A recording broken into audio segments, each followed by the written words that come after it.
Hello ಸ್ನೇಹಿತರೆ, ಬೆಳಗ್ಗೆ ಬೇಗನೆ ಎದ್ದು 4:15ಗೆ ರೆಡಿಯಾಗಿ ನಾನು ಗಾಡಿನ ಲಗೇಜ್ ಪ್ಯಾಕೆಲ್ಲ ಮಾಡ್ಕೊಂಡು 5 ಗಂಟೆಗೆ ಮನೆ ಬಿಟ್ಟೆ. ನಾನು ಟೋಲ್ ರೀಚ್ ಆಗೋಷ್ಟೊತ್ತಿಗೆ ಏನಿಲ್ಲ ಅಂದರೂ ಸರಿ ಸುಮಾರು ಒಂದು 6 ಗಂಟೆ ಆಗಿತ್ತು. ಟೋಲ್ ಹತ್ರ ಜಸ್ಟ್ ಒಂದು ಚಿಕ್ಕ ಬ್ರೇಕ್ ಹಾಕಿ ಒಂದು ವೀಡಿಯೋ ಮಾಡ್ಕೊಂಡು ಅಲ್ಲಿಂದ ನನ್ನ ಪ್ರಯಾಣವನ್ನು ಸೆಕೆಂಡ್ ಟೋಲ್ವರೆಗೂ ರೈಡ್ನ ಸ್ಟಾರ್ಟ್ ಮಾಡಿದೆ. ಸೆಕೆಂಡ್ ಟೋಲ್ವರೆಗೂ ನಾನ್ ಸ್ಟಾಪ್ ಆಗಿ ರೈಡ್ನ ಮಾಡಿ 120-130 ಕಿಲೋಮೀಟರ್ವರೆಗೂ ರೀಚ್ ಆಗಿ ನನ್ನ ಗಾಡಿನ ಫುಲ್ ಹೀಟ್ ಆಗಿತ್ತು. ಹಾಗಾಗಿ ಟೀಗೆ ಅಂತ ಒಂದು ಬ್ರೇಕ್ ಹಾಕಿದ್ದೆ. ಟೀ ಬ್ರೇಕ್ ಹಾಕಿದ್ದೆ ನೋಡಿ, ಹಾಗೆ ನನ್ನ ಗಾಡಿನ ಫುಲ್ ಹೀಟ್ ಆಗಿತ್ತು.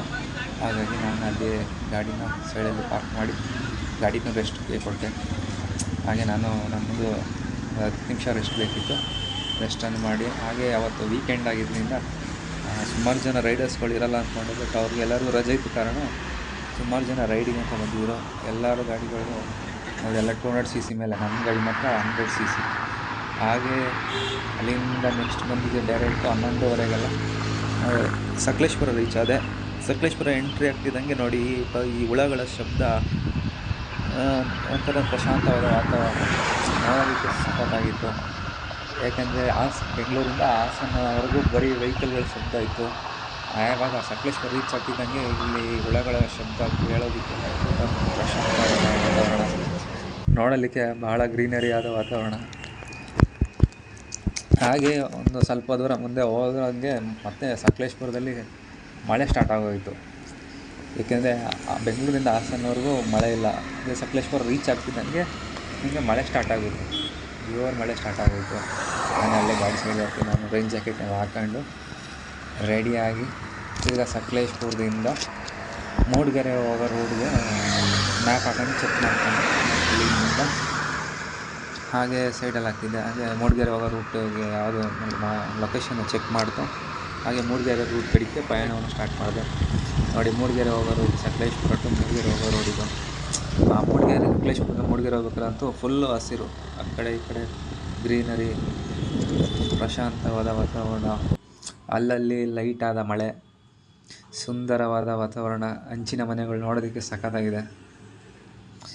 ಈ ಕಡೆ ಎಲ್ಲ ಆ ಬೆಟ್ಟ ಗುಡ್ಡಗಳು, ಹಸಿರಾದ ಬೆಟ್ಟ ಗುಡ್ಡಗಳು ನೋಡೋದಕ್ಕೆ ಅಂತೂ ಸುಂದರವಾಗಿ ಸಖತ್ತಾಗಿತ್ತು ನೋಡೋಕ್ಕೆ. ಅಲ್ಲಲ್ಲಿ ಕಾಣುವ ಅಡಿಕೆ ಮರಗಳು, ಕಾಫಿ ಎಸ್ಟೇಟ್ಗಳು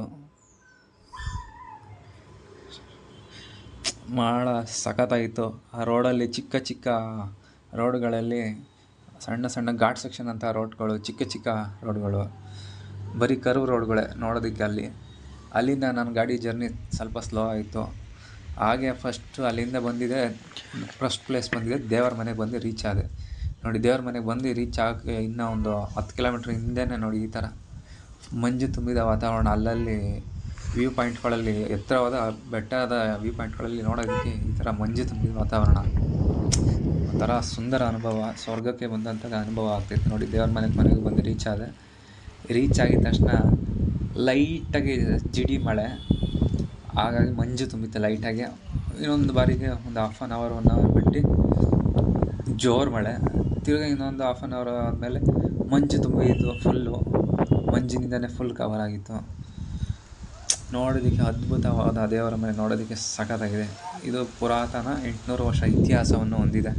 ಈ ದೇವರ ಮನೆಯನ್ನು ನೀವು ಏನಾದ್ರು ವೀಕ್ಷಣೆ ಮಾಡಲು ಸಖತ್ತಾದರೆ ವಾತಾವರಣ ಈ ಮಂತು ನವೆಂಬರಿಂದ ಡಿಸೆಂಬರ್ವರೆಗೂ ಅದ್ಭುತವಾಗಿರುತ್ತೆ. ಮಂಜಿನಿಂದ ಮಳೆಯಿಂದಾಗಲಿ ನೋಡಲಿಕ್ಕೆ ಒಂಥರ ಸ್ವರ್ಗದಂಥ ಅನುಭವ. ಇಲ್ಲಿ ನಂದಿಯು ಮೊದಲ ಬಾರಿ ಭೂಮಿಗೆ ಬಂದು ಕಾಲಿಟ್ಟ ಸ್ಥಳವೇ ದೇವರ ಮನೆ. ಮತ್ತು ಇವರ ಹಿಂದೆ ಬಂದಿದ್ದು ಕಾಲಭೈರವೇಶ್ವರ ದೇವರು ಕೂಡ ಬಂದು ಭೂಮಿ ಮೇಲೆ ನೆಲೆ ಊರ್ತಾರೆ.